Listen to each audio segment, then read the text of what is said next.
Bienvenidos a la primera parte del taller de Introducción a la Bioética y Ética Moral. Los objetivos de esta polimedia van a ser definir los conceptos de ética y moral, establecer las semejanzas y diferencias entre dichos conceptos y exponer el concepto de bioética, su evolución histórica y su análisis. En esta primera parte vamos a hacer especial énfasis en los conceptos de ética y moral.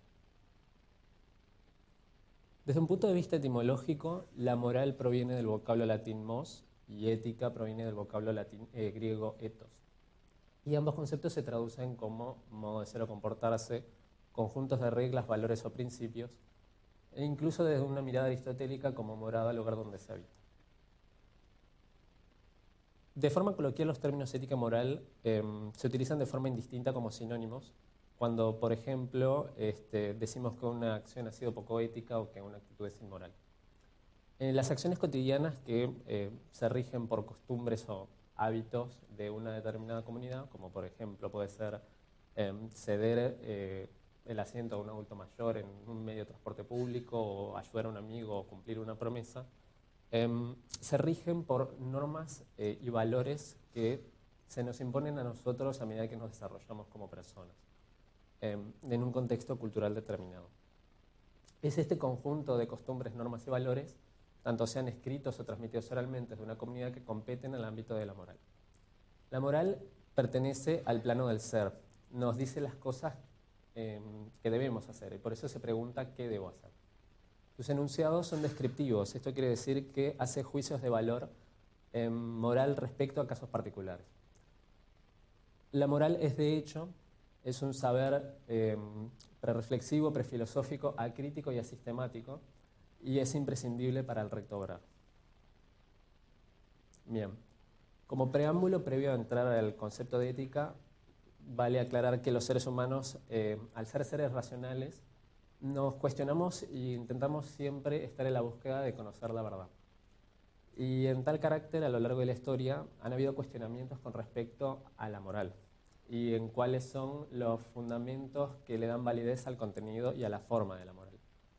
Y es a partir de que nos interesa conocer si la moral tiene contenido y forma que surge la ética como disciplina que ayuda a intentar fundamentar con respecto a estos problemas que nos presenta la moral. Y una definición para la ética podría ser como la disciplina filosófica que tiene por objeto de estudio a la moral intentando fundamentarla. Previamente quería mostrar esta cita de Adela Cortina, en la que ella dice que la ética, pues a diferencia de la moral, tiene que ocuparse de lo moral en su especificidad, sin limitar a una moral determinada. Tiene que dar razón filosófica de la moral, como reflexión filosófica se ve obligada a justificar teóricamente por qué hay moral, o bien a confesar que no hay razón alguna para que la haya. Bien, con respecto a las características de la ética pasa de lo que es de hecho a lo que es de derecho, o de iure. Nos pregunta, en vez del qué debo hacer, el por qué. Es, por lo tanto, lo que intenta realizar la ética es buscar la concepción de racionalidad que ya hay en el obrar y concebir la moralidad de la acción. Y por lo tanto, pasa del plano del ser al plano del debe ser. La ética, como tal, es un saber crítico, sistemático, prereflexivo y es prescindible para el recto obrar. Esto último, ¿qué significa? Que, como tal, la ética es un saber indirectamente normativo, lo que implica que no elabora códigos de normas ni estipula cuáles son las acciones universales para determinadas situaciones particulares. Esto implica que, como tal, la ética en realidad nos permite conocer cuáles son los fundamentos para los distintos cursos de acción posibles frente a los problemas, intentar aclarar algunas confusiones que pueden surgir de los problemas éticos y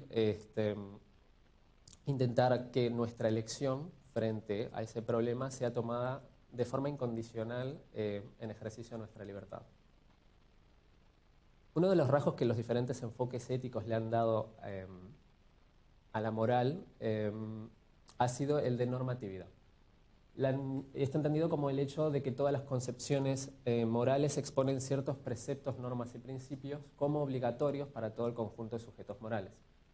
Y nos interesa hacer la diferencia con las normas jurídicas, que se establecen en el ámbito de la legalidad. mientras que las normas morales lo hacen en el ámbito de la legitimidad. La legalidad sería el marco de mandatos, prohibiciones y permisos que han de regir obligatoriamente los actos de los ciudadanos en el territorio de un determinado Estado. En esta tabla lo que se presenta son las semejanzas que hay entre normas morales y normas jurídicas. Ambas comparten el aspecto de prescriptividad. Esto es que de por sí ambos hablan sobre actos que se imponen como obligatorios para los sujetos. También comparten el hecho de que en sí ambos tipos de normas nos hablan sobre actos voluntarios, por lo tanto implican responsabilidad e imputabilidad.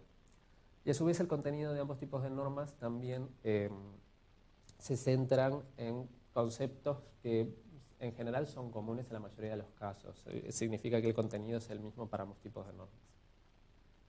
En esta otra tabla se muestran las diferencias.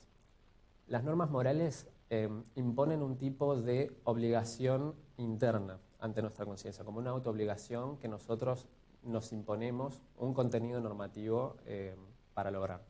Mientras que las normas jurídicas en realidad nos imponen una obligatoriedad externa en la que lo que se nos presenta es una norma que está establecida por órganos legislativos del Estado que nosotros no necesitamos aceptar para que las mismas sean exigibles.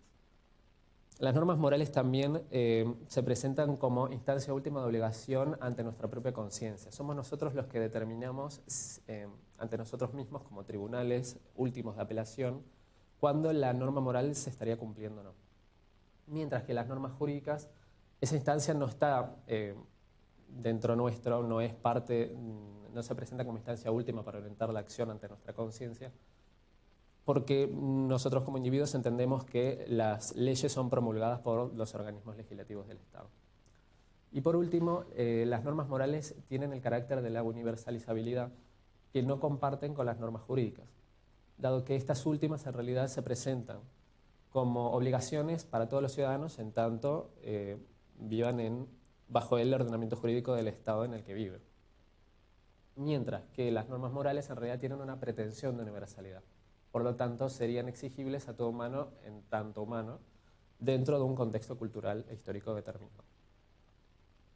Entonces, cabe preguntarnos si existe una sola moral por la que se rijan las costumbres de diferentes sociedades. Y lo que se observa es que cada individuo se caracteriza por actuar en base a unos valores morales individuales.